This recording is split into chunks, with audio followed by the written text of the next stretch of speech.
Bonjour et bienvenue dans Parole d'Histoire, un podcast consacré à l'actualité des livres, des débats et de leur recherche en histoire, créé et animé par André Loez. L'émission du jour porte sur un livre majeur puisqu'il s'agit tout simplement de comprendre la naissance et les transformations du capitalisme. Avant ça, quelques mots du programme du podcast dans les semaines à venir. Lundi prochain, 27 septembre, à l'occasion du bicentenaire de l'indépendance du Mexique, nous serons avec Emmanuel Pérez-Tisserand et Romain Robinet pour parler du colloque La Fabrique du Mexique qui s'est tenu au printemps dernier. Le mercredi qui suit, mercredi 29, on parlera du documentaire sur les femmes dans la préhistoire, Lady Sapiens, bientôt diffusé sur France 5, et du livre qui l'accompagne. La semaine suivante, on devrait parler du dernier numéro en forme d'autoportrait de la revue Annales Histoire Sciences Sociales. Et last but not least, on se retrouve à Blois au rendez-vous de l'histoire le dimanche 10 octobre pour un enregistrement en public. Ce sera dans l'Amphi 1, on espère que vous pourrez venir discuter avec nous. Vous nous retrouvez également sur les réseaux sociaux pour prolonger la discussion sur le site parolehistoire.fr. Tout de suite, Claire Lemercier, Pierre-François, Sociologie historique du capitalisme. Merci et très bonne écoute.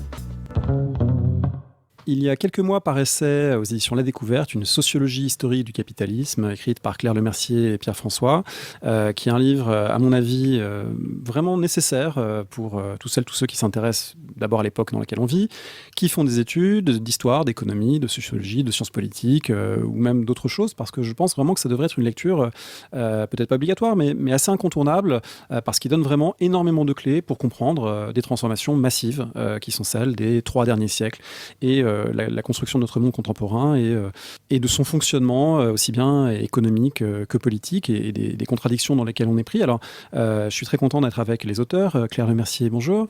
Bonjour. Vous êtes directrice de recherche en histoire au CNRS. Vous avez coécrit donc ce livre avec Pierre-François. Bonjour. Bonjour. Directeur de recherche en sociologie au CNRS. Ma première question serait pour savoir dans quelle intention vous avez écrit ce livre. Alors moi, j'ai parlé des gens, des étudiants notamment, qui pourraient se l'approprier. Est-ce que ça a été aussi votre souci dans l'écriture de mettre à disposition un certain nombre de savoirs de ce public?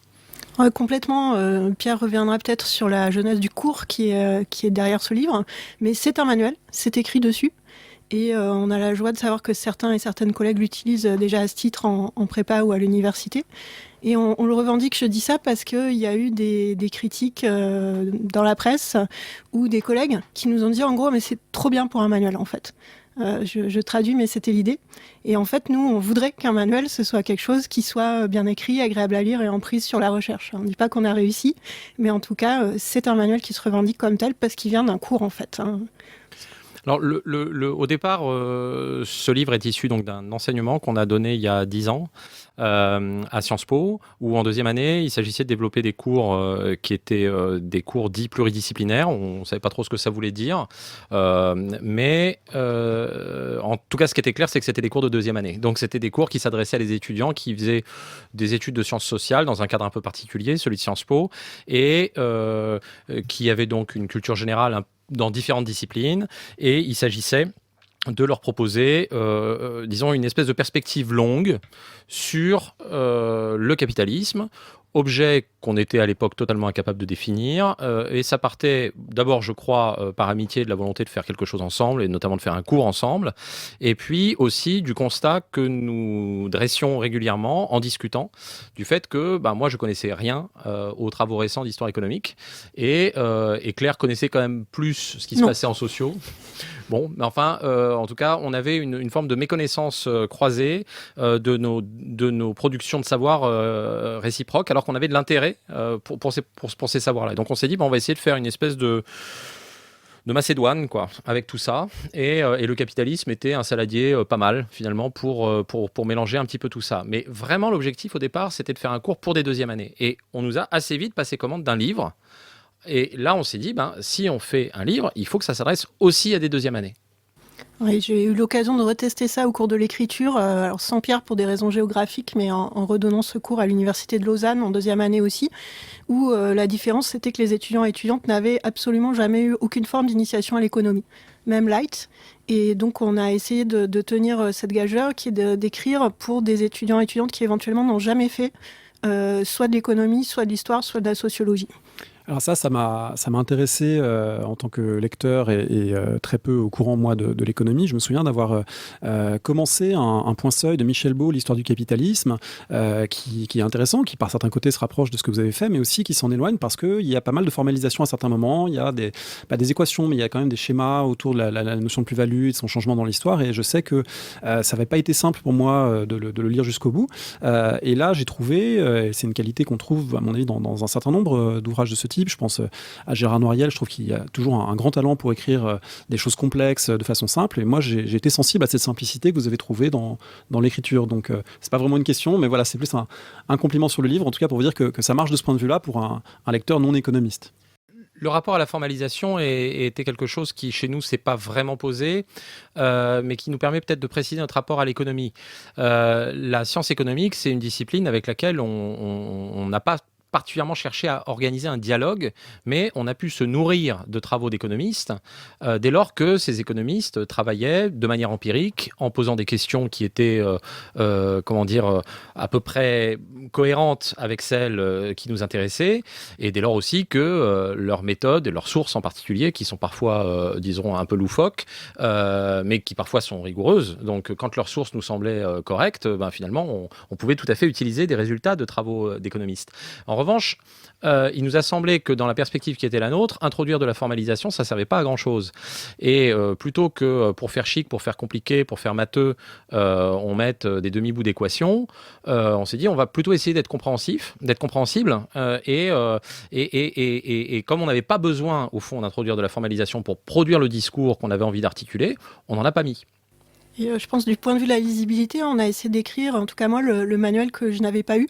De toute façon, les manuels d'histoire éco existants, pour beaucoup, étaient juste très anciens. Mais aussi, je pense qu'ils étaient écrits dans une forme de complexe vis-à-vis des économistes et en essayant parfois de faire compliqué, même sans équation, mais en employant un vocabulaire comme si c'était évident pour tout le monde, qu'est-ce que c'est de la sidérurgie ou je ne sais quoi. Ça m'avait toujours un peu bloqué. Et donc, on a essayé que ce soit compréhensible par tout le monde et on a essayé de ne pas être dans ce dialogue avec l'économie qui mobilise beaucoup de forces des historiens économiques et des sociologues économiques, à mon sens, en pure perte, en fait. L'une des raisons pour lesquelles pour en finir avec les économistes, définitivement cette fois-ci... c'est un titre d'article en préparation ou c'est... Bon, pardon. Non, mais c'est-à-dire qu'en fait, on s'est rendu compte que, notamment du côté des sociologues, mais c'est aussi vrai du côté des historiens, il y avait beaucoup d'énergie et d'encre dépensée pour parler à des gens qui, tout simplement, ne nous écoutaient pas. Et ne nous répondaient jamais. Donc, finalement, on s'est dit, si vous nous écoutez pas et si vous nous répondez pas, on va pas vous parler et on s'arrête. Et au fond, c'est beaucoup plus simple à écrire quand on fait ça. Alors c'est intéressant parce qu'on va revenir très vite au livre, mais on est dans un contexte intellectuel en septembre 2021 en France. C'est intéressant de ce point de vue-là, puisque d'un côté, on a eu il y a une quinzaine de jours un texte de Bernard Lahire qui faisait un manifeste pour une science sociale en disant que finalement, sociologues, historiens, anthropologues avaient quand même des terrains communs, pouvaient essayer de mettre en commun leurs résultats, et il invitait à s'affronter aux grandes questions qu'ont affrontées avant nous Weber, Durkheim, Brodel, Bloch, etc. Et il me semble que votre livre, il s'inscrit plutôt dans cette logique-là, plutôt qu'une logique de cloisonnement.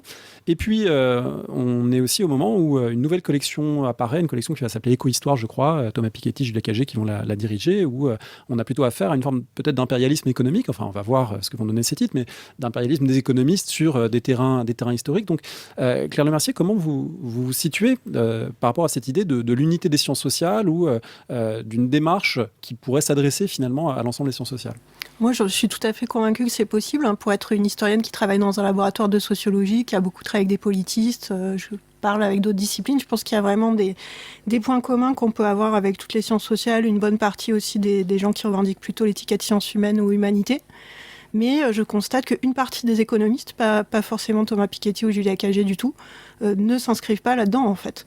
Donc c'est plutôt faisons une science sociale inclusive sur les termes des gens qui veulent faire une science sociale inclusive. Il y a des économistes qui viendront, dont beaucoup qu'on cite dans le livre. Il y en a qui ne se sentiront pas concernés, grand bien leur fasse. Mais je ne vais pas perdre d'énergie à essayer de les convaincre en fait. Alors, il faut qu'on parle du livre, et pour parler du livre, il faut évidemment essayer de cerner ce dont il est question dans une histoire du capitalisme. Est-ce que l'un de vous peut d'abord nous parler de ce mot lui-même, parce que, comme souvent, faire l'histoire des mots nous aide à comprendre ensuite quelle définition on peut leur donner, nous, comme chercheurs. Le terme de capitalisme est un terme qui est un terme relativement récent, qui est en tout cas plus récent que la réalité qu'il permet de décrire.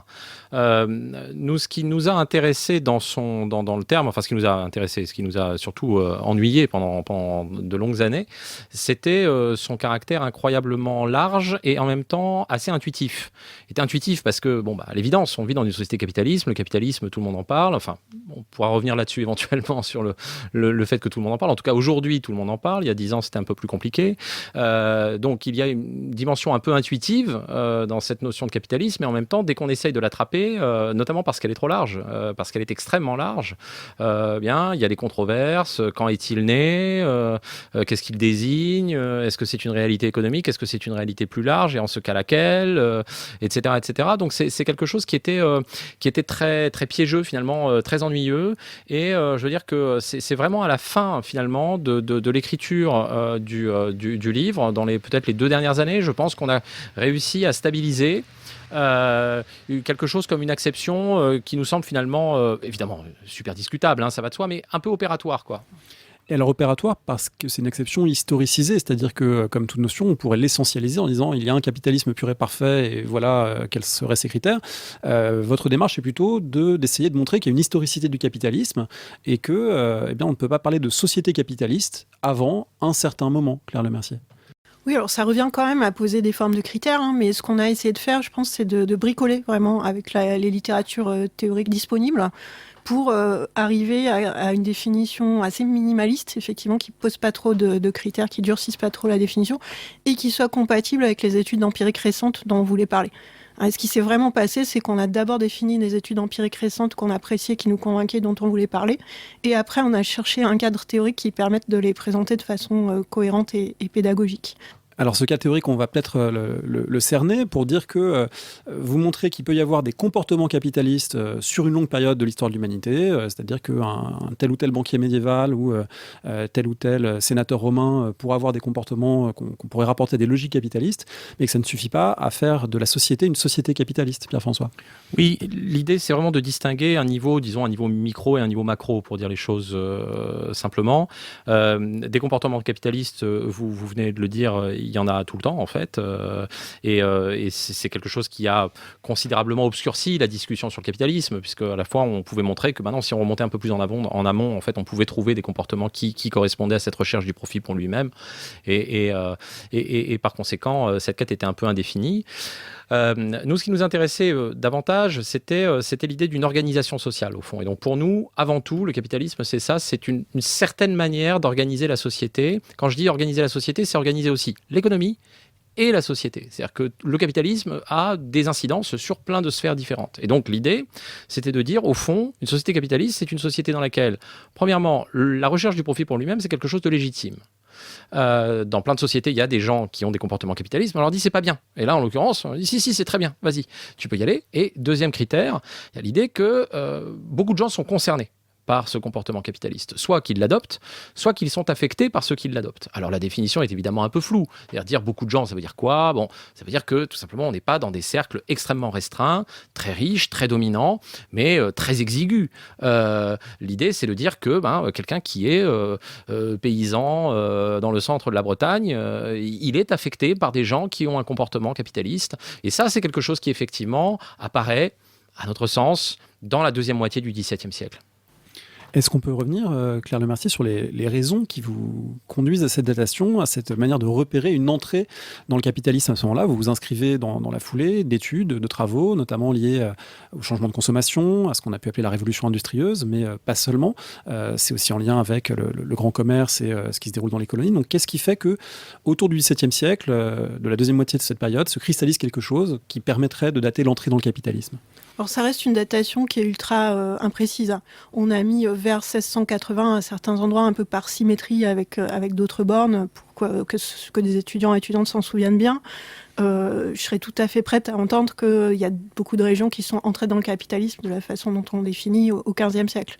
Ce qu'on évoque, c'est des formes d'extension sociale, comme l'a dit Pierre, et géographique aussi. C'est-à-dire qu'on sort de certains quartiers, de certaines villes portuaires, par exemple, où, pour le coup, toute l'échelle sociale était déjà affectée. On arrive à quelque chose de plus ample à l'échelle de la population mondiale.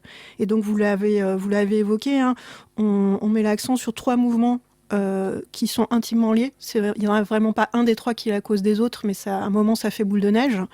Des formes d'extension dans la consommation, très peu dans les classes populaires, mais voilà, dans ce qu'on pourrait appeler anachroniquement des petites classes moyennes, des gens qui commencent à avoir certains objets qu'ils n'avaient pas avant, donc objets qui doivent être fabriqués et transportés. Des transformations dans le travail, c'est-à-dire plus de gens qui travaillent ultimement pour le compte de négociants et plus de gens qui sont payés en argent plutôt que d'être juste logés ou payés en nature, et aussi plus de gens qui sont mis en esclavage. Et puis, une extension du grand commerce, qui en fait est quand même là une extension très progressive, en réalité sur des siècles et sans changement technologique majeur, mais qui se nourrit des mouvements sur la consommation et sur le travail, et tout ça s'entretient.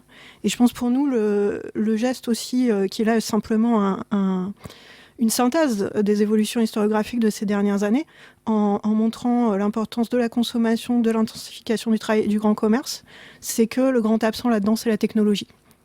Contrairement à beaucoup d'histoires plus anciennes de ce qu'on a longtemps appelé la révolution industrielle ou d'autres variantes qui mettaient un peu tout sur le compte de formes de progrès techniques. En fait. Voilà, ce n'est pas James Watt qui a créé le capitalisme, mais ce sont des logiques sociales, et des logiques sociales qui s'entrecroisent et se répercutent, c'est-à-dire c'est plus isolé, chacune de ces sphères n'est plus non plus isolée les unes des autres, parce que ces consommations, ça peut très bien être quelqu'un qui va boire une boisson sucrée. La boisson sucrée, c'est à la fois un changement dans la consommation, un changement dans le travail des esclaves qui ont produit le sucre, et un changement dans le grand négoce qui a permis sa traversée de l'Atlantique. Donc c'est aussi cet entrecroisement-là qui se fait de façon plus intense dans cette période. Oui, c'est un grand apport des histoires récentes dites nouvelle histoire du capitalisme ou sous d'autres étiquettes que d'avoir fait l'histoire de choses ou de matériaux, l'histoire du coton, du thé, du café ou autre. Et effectivement, ce qu'on trouve dans les inventaires après décès, qui sont une des sources là-dessus, c'est des ménages de paysans aisés ou de commerçants urbains qui d'un seul coup ont des théières. Eh bien, qui dit théière dit ils ont du thé qui est venu de loin, dit ils ont une théière qui n'a pas forcément été fabriquée très près non plus, selon que ce soit de la porcelaine, de l'étain, etc. Dit ils ont dû acheter ça parce qu'ils ne l'ont pas fabriqué eux-mêmes. Donc, ils ont dû obtenir de l'argent. Si c'est des paysans aisés, ce n'était pas forcément nécessaire auparavant. Et donc, on essaye de remonter ces chaînes-là à partir des objets, aussi à partir des personnes. Alors, là, on arrive aux limites des sources. Et là, c'est aussi des recherches qui sont ouvertes, mais avec l'idée quand même que des gens ont cette aspiration nouvelle à avoir des biens qui peuvent les contraindre à travailler de façon nouvelle et où peut-être elles vont être plus exploitées. Donc, des changements aussi d'aspiration, sans doute individuels. Si je veux juste faire deux petites remarques sur ce moment de la naissance du capitalisme, en fait, à certains égards, le vocabulaire de la naissance est un peu égarant, c'est-à-dire que, mais on l'a adopté, hein, donc, mais c'est simplement quand on a présenté le livre, qu'on a essayé de faire comprendre ce qu'était notre argument, on en est venu à se dire, mais finalement, c'est peut-être pas la bonne manière de parler, parce qu'en fait, là encore, les comportements capitalistes, ils ont toujours été là. Donc, on peut très bien dire, ah oui, mais il y avait déjà des trucs, il y avait déjà des petits bidules, donc peut-être qu'il vaut mieux parler finalement d'extension, une extension un peu sur un mode un peu métastasique finalement, quelque chose qui était contenu et qui finit par se développer, par s'étendre, y compris, et c'est la deuxième remarque que je voulais faire, y compris géographiquement. L'insistance sur la question du grand négoce signifie que cette histoire, c'est d'emblée une histoire qui est une histoire mondiale.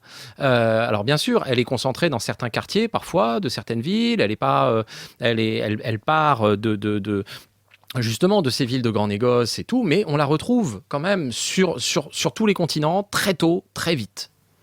Alors c'est un point qui m'a beaucoup fait réfléchir en lisant votre livre et en ayant lu peu de temps avant la synthèse d'Aurélia Michel qui s'appelle Un monde en negre et blanc, où elle réfléchit à toute la question finalement de la dynamique de l'Occident et de la dynamique du travail contraint aux sources d'une accumulation, d'un enrichissement, parce qu'elle argumente dans son livre sur le fait que la mise en place des plantations coloniales dans l'Atlantique portugais, puis aux Antilles, au sud des États-Unis, etc., c'était aussi une manière pour des colons proto-capitalistes, on pourrait dire, de s'affranchir des règles d'Ancien Régime qui auraient pourrait brider, limiter leur activité, que finalement la plantation coloniale, n'étant pas prise dans les anciennes règles, entre guillemets corporatives, comme on a l'habitude de le dire, était un lieu où déjà pouvait se faire une forme de maximisation du profit pour lui-même. Est-ce que cette idée d'un laboratoire en quelque sorte colonial et de l'esclavage, comme l'un des moteurs d'accélération de cette extension, elle entre en résonance avec ce que vous avez pu regarder?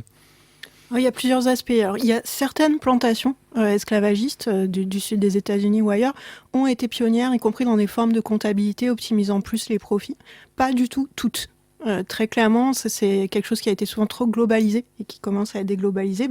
Les plantations, comme toutes entreprises, elles n'avaient pas toutes les mêmes principes de gestion. Il y avait des grands propriétaires de loin qui s'en foutaient tant que ça ne faisait pas faillite, etc. D'autres qui étaient des obsessionnels de l'optimisation, y compris par les coups de fouet, avec tout ce que ça implique. Mais l'autre chose, c'est la traite est cruciale dans l'histoire du capitalisme pour plein de raisons, mais pas seulement du point de vue des planteurs sur place, mais beaucoup du point de vue des profits démentiels qu'elle a permis aux négociants qui organisaient les passages de l'Atlantique. Et donc ce qu'on appelle le commerce triangulaire, dont un des côtés du triangle, c'est emmener les esclaves aux Amériques, mais il y a les autres côtés aussi, envoyer des marchandises en Afrique, où il y a aussi des capitalistes africains et africaines qui sont bien contents et contentes d'acheter des nouveaux vêtements, théières et compagnie. Et ramener les produits des Amériques en Europe, c'est évidemment crucial, coton, café, etc. Donc c'est aussi les profits qui arrivent en Europe qui sont cruciaux. Et les grands négociants en question, ils n'ont jamais été soumis à des règles corporatives. Soit ils n'étaient pas dans les corporations, soit c'était eux qui fixaient les règles des corporations. Donc cette histoire comme quoi les règles des corporatives, elles auraient gêné le capitalisme en Europe, c'est de la fiction. Ça a été complètement démonté par les historiens et historienne. Alors, je me permets d'insister parce que c'est un schéma qu'on peut encore être nombreux ou nombreuses à avoir en tête, cette idée que finalement, il y aurait une forme d'incompatibilité structurelle entre ancien régime et capitalisme. Vous ne le pensez pas? Pas du tout. Donc nous, ce qu'on présente comme âge du commerce, on reviendra après sur les autres âges, dont on a dit qu'on le fait démarrer grosso modo dans la seconde moitié du XVIIe siècle. Je pense que le point important pour nous, c'est pas tant quand il démarre exactement, parce que ça dépend des régions du monde, c'est que c'est un âge qui s'étend de cette période-là à la fin du XIXe siècle, avec très peu de changements dans le mode d'organisation économique et sociale, dans le type d'entreprise, dans les manières de calculer le profit, dans les technologies. Et donc, c'est pas l'avant et l'après-ancien régime, l'avant et l'après-révolution française, américaine ou autre. C'est le XVIIIe et le XIXe siècle, et la fin du XVIIe fonctionne selon le même type de règles. Donc là, ces grands négociants travaillent de la même manière. Vous êtes en train de dire à tous les profs qui chaque année enseignent que la loi Le Chapelier est la grande césure de l'histoire économique française au moment où les corporations ancien régime sont abolies. En fait, il faut peut-être revoir les choses? Oui, ça c'était déjà l'objet de ma thèse en 2001, donc je suis restée assez convaincue de ça, en partie. Mais à l'époque, je m'occupais de la partie 19e siècle, et pour avoir beaucoup lu et discuté depuis avec des spécialistes de l'ancien régime, franchement, sur le grand négoce, qui est vraiment la tête de l'économie, il faut vraiment imaginer que les négociants, c'est les GAFAM de l'époque, quoi. C'est eux qui font bouger tout le reste. Le grand négoce, soit il est hors corporation, soit il dirige les corporations. Donc il n'a aucun problème avec ça, en fait. Alors, vous avez commencé à mentionner le découpage intellectuel de votre livre. Ce n'est pas le découpage en chapitres, parce que c'est des chapitres plutôt thématiques sur l'homme capitaliste, les capitalistes en tant que dirigeants ou actionnaires, etc. Mais il y a une structure chronologique qui traverse tout le livre, qui consiste à présenter 3 âges du capitalisme: l'âge du commerce, l'âge de l'usine, l'âge de la finance. Alors, ça paraît à la fois intuitif quand on l'entend, mais c'est plus complexe. Vous avez commencé à le dire en montrant que cet âge du commerce, il va jusqu'à la fin du 19e siècle. C'est une périodisation ternaire qui n'est pas non plus celle à laquelle on a pu être habitué en lisant Marx, par exemple, de l'esclavagisme, du féodalisme et du capitalisme.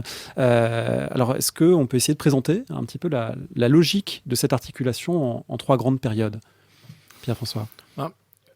Oui, l'idée était d'essayer de repérer des scansions qui, il faut le dire tout de suite, correspondent, disons, davantage à une logique de superposition qu'à des logiques de succession de périodes qui seraient étanches les unes par rapport aux autres. Il y a un tuilage entre les périodes qui se recouvrent en partie, évidemment, en fonction des endroits, qui passent plus vite dans un âge ou dans un autre.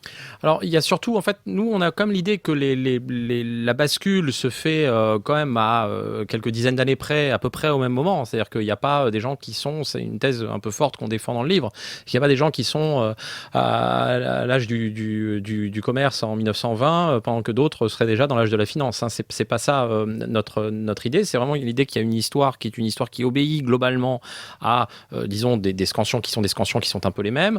Il y a également l'idée que finalement, ce qui permet de repérer ces différents âges, ce sont autant des pratiques que des représentations. Des pratiques qui sont des pratiques qui s'imposent, qui s'inventent, bien sûr, mais aussi des représentations de ce qui est valorisé, de ce qui, en quelque sorte, donne le là de l'économie, de ce qui est considéré comme le souhaitable. Alors, l'une des thèses du livre, dont on vient de parler assez longuement là, de l'âge du commerce, c'est de dire qu'au fond, l'âge de l'usine, c'est le moment où commence à se poser de manière très frontale et très explicite quelque chose qui, pour les sociologues, se confond avec le capitalisme, à savoir la question de la rationalisation de l'activité économique. Ça, c'est une proposition qui est une proposition très classique, très belle, très puissante de Weber, mais qu'on ne reprend pas à notre compte, ou plus exactement que l'on resitue dans le temps en disant finalement le moment où se pose cette question de la rationalisation, où se pose la question des déclinaisons de la rationalisation dans les systèmes comptables, dans les formes d'organisation, notamment dans la bureaucratie. Tout ça, c'est quelque chose qui intervient à peu près à l'époque où Weber écrit, au fond, en tout cas à l'époque où il est socialisé. Ça intervient autour des années 1880, et c'est à partir de ce moment-là que véritablement on va rentrer dans un âge qui est l'âge de l'usine, où la référence ne sera plus la référence mentale en quelque sorte des capitalistes, ce sera moins l'échange et la circulation, et beaucoup plus la production, et notamment la production mécanisée. Alors, toujours dans le souci pédagogique qui est le vôtre, si on récapitule, on a un premier âge qui serait l'âge du commerce vers 1680, vers 1880, dominé par le grand négoce et avec des formes de travail encore très disparates, du travail à domicile, du travail loué, du travail contraint, non libre, etc. Et ces formes de travail, elles tendent à converger vers quelque chose de plus homogène, en apparence en tout cas, mais de plus homogène autour du salariat et autour d'une production plus rationalisée à l'âge de l'usine. Claire Lemercier, cet âge de l'usine, il va jusqu'à quand? Qu'est-ce qu'il englobe? Alors l'âge de l'usine, c'est intéressant. Sa fin, on l'a daté et son après, on l'a identifié plus clairement en écrivant le livre qu'en faisant le cours. L'âge de l'usine, on le fait terminer vers 1980. Et quand on a commencé à réfléchir à ce cours il y a 10 ans, on n'était pas encore très au clair en fait sur quand ça changeait et vers quoi ça changeait exactement. Mais il commençait à avoir ce sentiment dans la littérature, en histoire, en sociologie, en sciences politiques, que quelque chose avait changé entre les années 70 et 80. Et on a fini par appeler la suite âge de la finance, après en avoir beaucoup discuté. Et on a eu beaucoup de retours de collègues sociologues, politistes qui ne sont pas encore complètement sûrs. Mais je dis c'est intéressant parce que c'est quelque chose qu'on est encore en train de vivre, finalement, la transition de l'un vers l'autre. On est en gros dans la position de Weber un siècle après. On a été socialisés dans les années 1980. Pierre et moi, on a à peu près le même âge.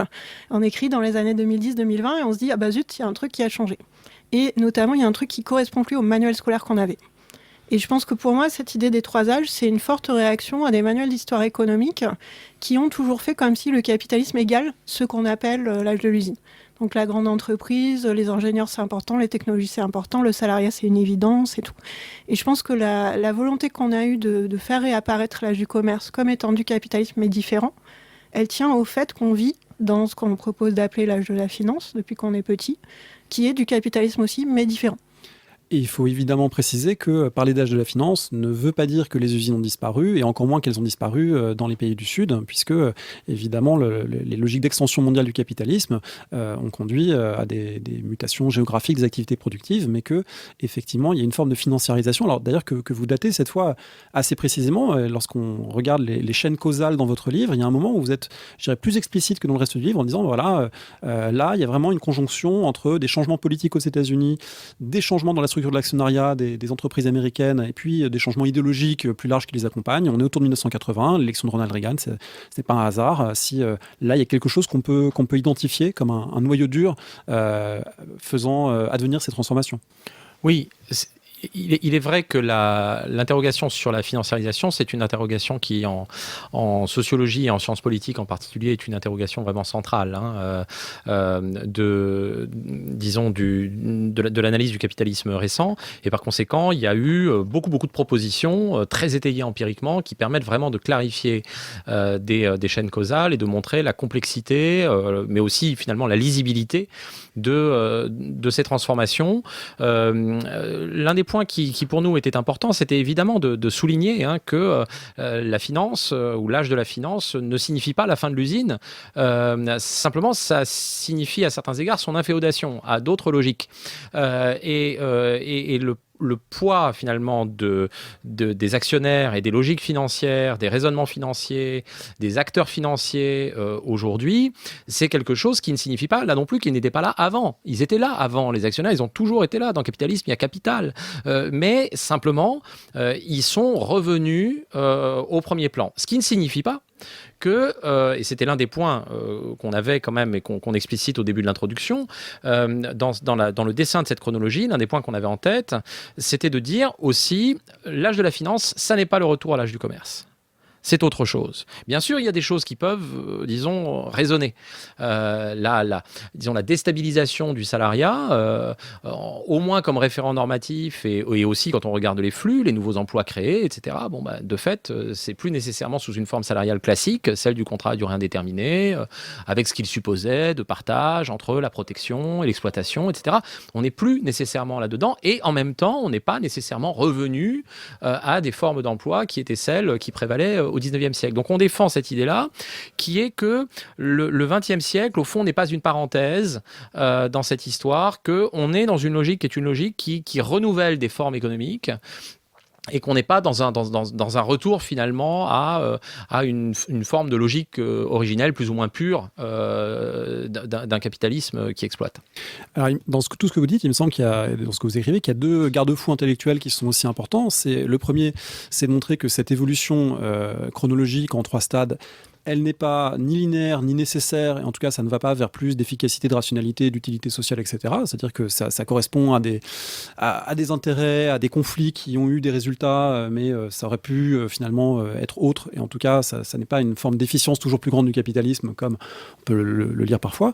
Et puis, ça implique aussi qu'il n'y a aucune nostalgie possible. C'est-à-dire que votre livre consiste à dire ce n'était pas mieux avant, et ça ne peut pas être mieux avant, mais qu'il y a différentes configurations sociales qui chacune reflètent finalement des rapports de force différents, parce que il est aussi beaucoup question de rapports de force dans votre livre.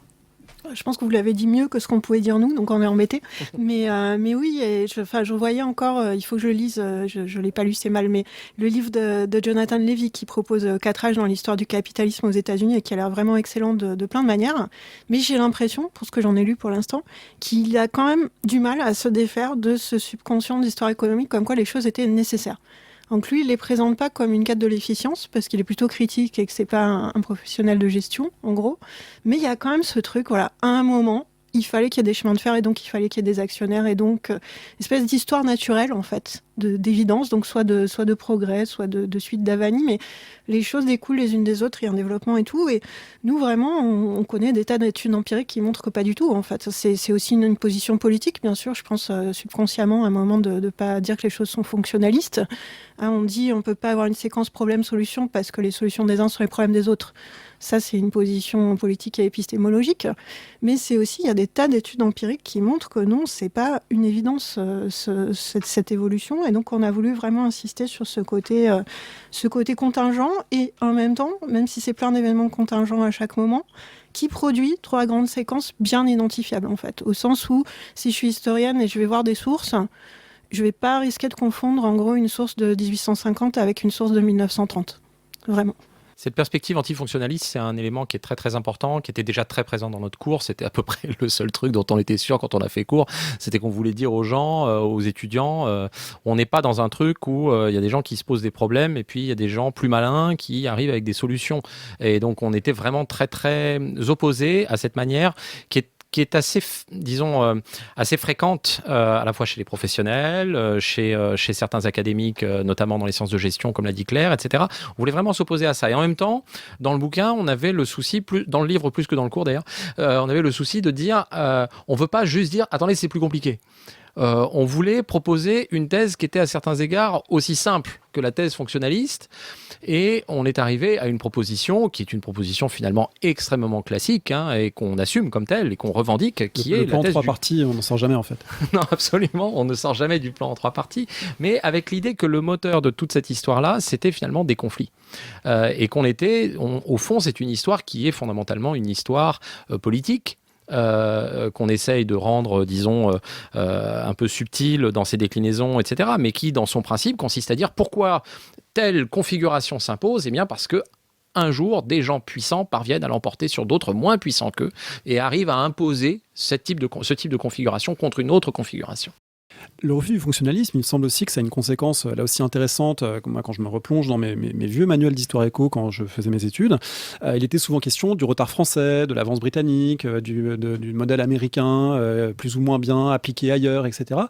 Si on adopte votre lecture, on abandonne définitivement toute idée qu'un modèle est préférable à un autre, qu'un pays est en avance ou en retard, mais on constate qu'il y a des configurations différentes, que les rapports de force sont parfois les mêmes, parfois pas les mêmes, et du coup, votre livre, il est aussi bâti sur une comparaison un peu transversale France-États-Unis, avec d'autres points de comparaison plus ponctuels, mais cette comparaison, à aucun moment, elle ne vous sert à dire, enfin, ça y est, tout le monde a suivi le modèle souhaitable qui serait enseigné à la Harvard Business School. On abandonne surtout l'idée de l'avance et du retard, parce qu'on n'a pas de ligne de progrès unique. Après, on n'abandonne pas forcément l'idée qu'un modèle est préférable à un autre. On pose la question pour qui pour moi est vraiment la question qui différencie d'un côté l'histoire et la sociologie et de l'autre une bonne partie de l'économie qui prétend pouvoir trouver une optimisation à l'échelle de l'ensemble d'une société. Donc nous, on dit c'est peut-être un modèle super pour certains mais pas pour d'autres et on va essayer de réfléchir à pour qui.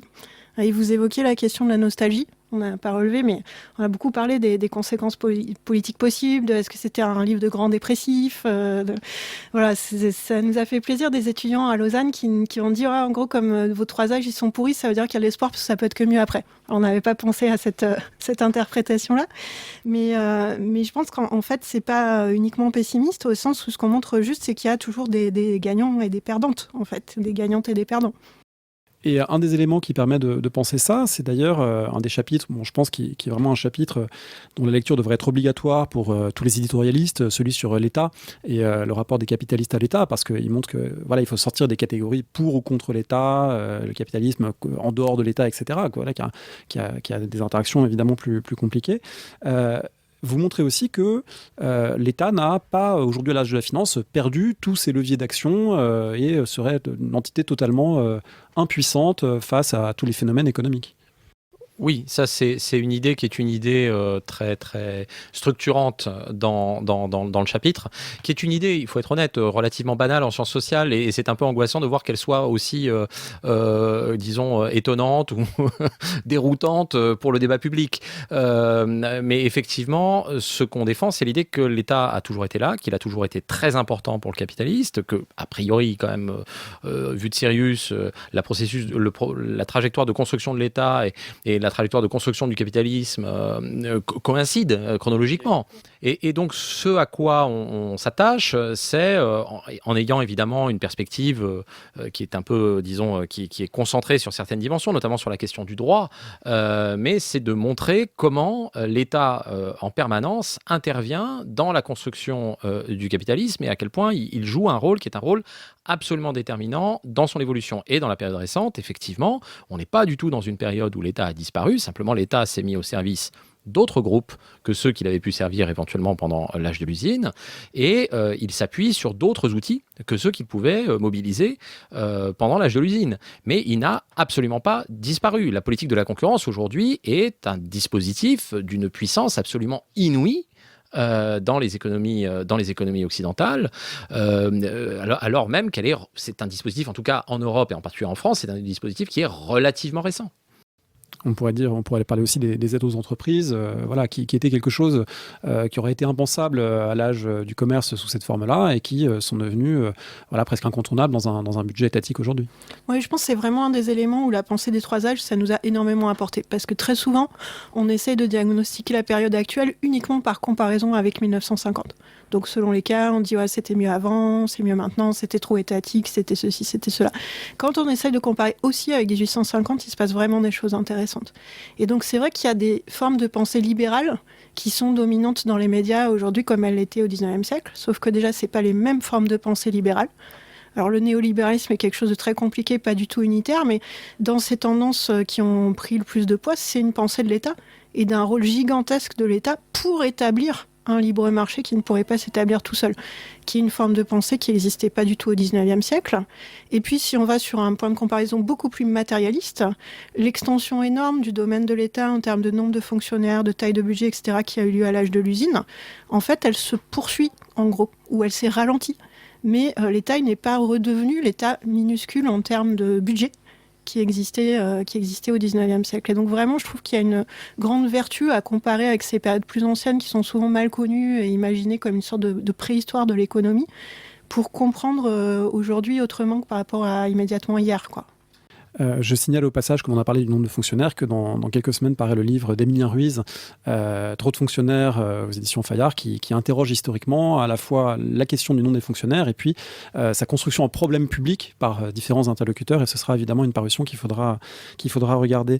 Je me suis demandé, dans ce chapitre sur l'État et à d'autres moments du livre, dans quelle mesure on pouvait réintroduire dans votre schéma plus d'événementiel. On a parlé tout à l'heure de la Révolution française et bon, finalement, vous avez un peu tous les deux du bon, après tout, pas une grande rupture.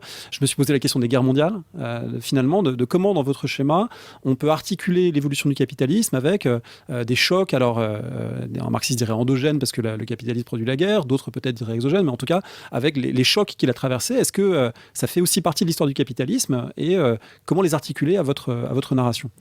Alors, c'est vrai que, par exemple, si on prend les guerres, on s'est fait à 2-3 reprises pendant la rédaction la réflexion que finalement l'âge de l'usine enjambait en quelque sorte les deux guerres mondiales et que ça n'introduit pas de rupture fondamentale dans notre scansion. En revanche, si on rentre sur des dynamiques internes qui sont des dynamiques plus propres à ce qui se joue à l'intérieur même de ces différents âges, oui, les guerres jouent un rôle qui est un rôle déterminant. Si on s'appuie par exemple dans le chapitre sur l'histoire des entreprises, sur les travaux de Neil Flickstein, et Flickstein fait jouer un rôle important à la Deuxième Guerre mondiale dans la recomposition des conceptions de contrôle aux États-Unis. Il y a quand même quelque chose qui se joue autour, disons, d'une combinaison crise de 29, Deuxième Guerre mondiale, qu'on peut économiquement quand même assez facilement articuler l'une à l'autre.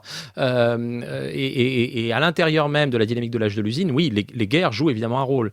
Après ça, sur la question de l'événementiel ou disons du cas particulier, c'est vrai qu'on l'a un peu fait, mais pas beaucoup. On pouvait, et je pense qu'intellectuellement on peut tout à fait le faire rentrer des cas et illustrer par des cas parfois très précis certaines des dynamiques macro-historiques que nous décrivons. C'est-à-dire qu'on peut prendre l'histoire d'une entreprise, j'y reviens, et raconter comment l'histoire de cette organisation très particulière, quelques milliers de salariés, etc., peut s'inscrire dans cette histoire très longue. C'est tout à fait possible de le faire. Je me souviens de l'avoir fait sur un petit encadré, c'est 10 lignes, sur l'histoire d'un conglomérat complètement délirant qui faisait à peu près tout et n'importe quoi et qui a été détruit, littéralement détruit, revendu par appartement et qui a fini d'exister au début des années 1990 aux États-Unis. Donc on pourrait complètement, je pense, faire ce jeu d'échelle. Peut-être on l'a trop peu fait effectivement dans les exemples qu'on a pris, mais je crois qu'on pourrait assez facilement le faire. Je pense qu'on avait aussi peut-être une volonté assez inconsciente, en tout cas de ma part, de se distinguer de beaucoup d'histoires dont les grandes scansions sont nécessairement soit les guerres, soit les grands basculements politiques. Ce qui déjà marche beaucoup moins bien quand on fait ne serait-ce que 2 pays précisément comme on fait et qu'on essaye de tenir le monde entier. C'est-à-dire que, par exemple, en revenant sur Jonathan Levy, mais il fait une grosse coupure avec le New Deal. C'est hyper important pour l'histoire des États-Unis. Mais en fait, ce basculement politique-là, il n'a pas eu lieu partout, il n'a pas eu lieu au même moment, etc. Et donc, à l'échelle où on se situe des 3 âges, c'est vrai que, bizarrement, c'est pas les guerres mondiales qui font basculer, c'est pas les révolutions les plus connues. En revanche, il y a un événement, un ensemble d'événements dont on nous a fait remarquer plusieurs fois depuis la parution que ça va bien avec notre chronologie et que je pense qu'il faudrait qu'on travaille plus, c'est la deuxième colonisation, en fait. Très clairement, ça correspond exactement à notre chronologie, la seconde vague de colonisation, notamment l'Afrique. Les années 1880-90. Voilà, et la décolonisation peu avant le passage à l'âge de la finance, et c'est certainement pas par hasard. La causalité marche sans doute dans les 2 sens, mais on a été un peu aveugle à cette chronologie et je pense que là, elle serait tout à fait à réintroduire. Alors, est-ce qu'on peut en suggérer une supplémentaire ? C'est que ce passage à l'âge de l'usine autour de 1870-1880, c'est aussi au moment où les puissances européennes achèvent de se construire au terme des guerres d'unification de l'Italie, de l'Allemagne, et que du coup, en termes d'unification de marché, d'achèvement des lignes de chemin de fer, il y a aussi peut-être quelque chose, la guerre de sécession aux États-Unis qui se termine en 1865, il y a aussi la fin d'un cycle guerrier et de remise à jour des conditions de travail, la fin de l'esclavage? Est-ce qu'il n'y a pas une conjoncture 1860-1880 qui est une conjoncture de basculement dans pas mal de travaux sur le 19e siècle récent, je pense au livre de Quentin de Lermoz par exemple, on évoque ce basculement vers la modernité des années 1860-1870. Est-ce qu'il y a quelque chose là qui pourrait entrer en convergence avec ce que vous dites? Oui, tout à fait. Je pense que c'est lié à ce que disait Pierre sur le lien avec l'histoire de la construction de l'État, et notamment la volonté qu'un État, ce soit quelque chose de plus grand, de plus unifié, aussi en mode grand État-nation et pas grand empire un peu bariolé. Ça se relie tout à fait à la naissance des grandes entreprises, et c'est une même pensée sans doute de la taille, de la rationalisation, de l'organisation qui commence à se déployer sur les deux terrains. Et après, le principal moteur du passage d'un âge à l'autre qu'on a évoqué, celui-là plus dans le livre, c'est ce qui se passe du point de vue du travail. C'est quand même la mise en place de formes d'organisation nouvelles des travailleurs, et notamment la Première Internationale, qui à la fois, alors que les gens de la Première Internationale n'aspirent pas forcément du tout au salariat, mais au terme de beaucoup de jeux de ping-pong donne naissance au salariat comme nouvelle condition, et puis qui juste met la trouille aux capitalistes en fait. Parce que très clairement, pour nous, le principal moteur du basculement vers l'âge de l'usine, c'est la peur de la révolution, qui fait qu'il y a des formes de négociation ou des formes de tiens, je vais agrandir l'entreprise, ils seront plus faciles à contrôler, qui ont lieu. Mais oui, c'est vraiment des années qu'il est intéressant de regarder d'un point de vue de toutes les sous-disciplines de l'histoire ensemble, pour comprendre ce basculement. Oui, je trouve ça très intéressant, et en même temps, on n'est plus, quand on parle de la deuxième colonisation, quand on parle de l'unification des États européens, de la fin du cycle guerrier, on n'est plus dans une histoire événementielle. On est quand même sur une histoire tectonique profonde, une histoire politique, géopolitique, souvent épouvantablement douloureuse par ailleurs, mais qui fait sortir véritablement de causalité ponctuelles, quelle que soit leur brutalité par ailleurs, mais de ce point de vue-là, de la même manière que je disais tout à l'heure que les différents âges enjambent les guerres, ces différents âges enjambent aussi les crises. Je veux dire, la crise de 29, elle change beaucoup de choses. C'est un événement évidemment terrible, mais ça ne remet pas très profondément en cause ce qui se joue à l'intérieur de l'âge de l'usine. Et on pourrait dire la même chose de la crise de 2008. L'un des points sur lesquels on nous a interpellés souvent, c'était « n'est-on pas rentré dans un nouvel âge ?» Alors, c'est un point sur lequel nous, on tient bon et on dit non, avec des éléments de réponse précis et circonstanciés. Mais l'un des arguments qui porte nos interlocuteurs ou nos lecteurs à nous dire « mais on est rentré dans un nouvel âge », c'est l'idée que la crise de 2008 aurait finalement sonné le glas de l'âge de la finance. Non, certainement pas. C'est une conséquence de l'âge de la finance, c'est un symptôme, mais c'en est pas la fin, certainement pas. On voit à quel point il y a matière à réflexion dans votre livre, matière à lecture aussi, puisqu'il y a beaucoup de travaux récents que vous discutez, que vous mentionnez. La bibliographie vraiment est un régal de ce point de vue-là, surtout justement par ce croisement entre disciplines. Je vais quand même vous demander à l'un et à l'autre, à l'une et à l'autre, si vous avez un conseil de lecture, ou d'ailleurs sous une autre forme, que vous voudriez partager en fin d'émission. Alors finalement, j'ai un conseil de lecture historien, parce qu'on avait beaucoup discuté avant l'émission si on avait proposé des choses zazou ou pas, mais une thèse qui avait beaucoup accompagné le cours et qui va sortir prochainement en livre, et donc je n'ai pas le titre et c'est mal, mais qui est l'adaptation en livre de la thèse d'Anaïs Albert concernant la consommation des classes populaires à Paris à la Belle Époque, et tellement d'autres choses en fait. C'est vraiment un renouvellement de ce qu'on pensait savoir sur le mode de vie des classes populaires à la Belle Époque, et comme ça parle de consommation, ça se lit aussi très très bien. Alors moi, je vais faire exactement l'inverse de Claire. Je vais pas faire un conseil de lecture tout court, puisque plusieurs des gens qui ont lu le livre ou qui en ont lu des bouts m'ont dit c'est très dense. Voilà. Donc je pense qu'il faut respirer à la sortie. Donc je conseillerais quelque chose qui n'a rien à voir avec le capitalisme ou avec quoi que ce soit, simplement pour se sortir la tête de cette histoire qui est une histoire finalement assez sombre. Et d'écouter. Ça existe des choses qui n'ont rien à voir avec le capitalisme aujourd'hui ? Non, on pourrait assez facilement l'y ramener. Mais voilà, je conseille un disque que j'ai découvert cette semaine, qui est le deuxième volume de Paul Lewis dans les sonates de Haydn. C'est une pure splendeur et ça fait vraiment respirer. Voilà. Merci beaucoup pour cet entretien à tous les deux. Merci.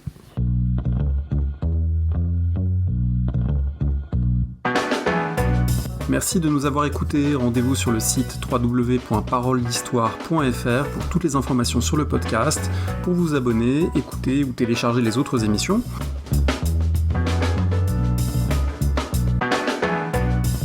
La discussion se poursuit aussi en ligne, notamment sur Twitter. Vous pouvez poser des questions @parolediste et à bientôt pour un prochain épisode.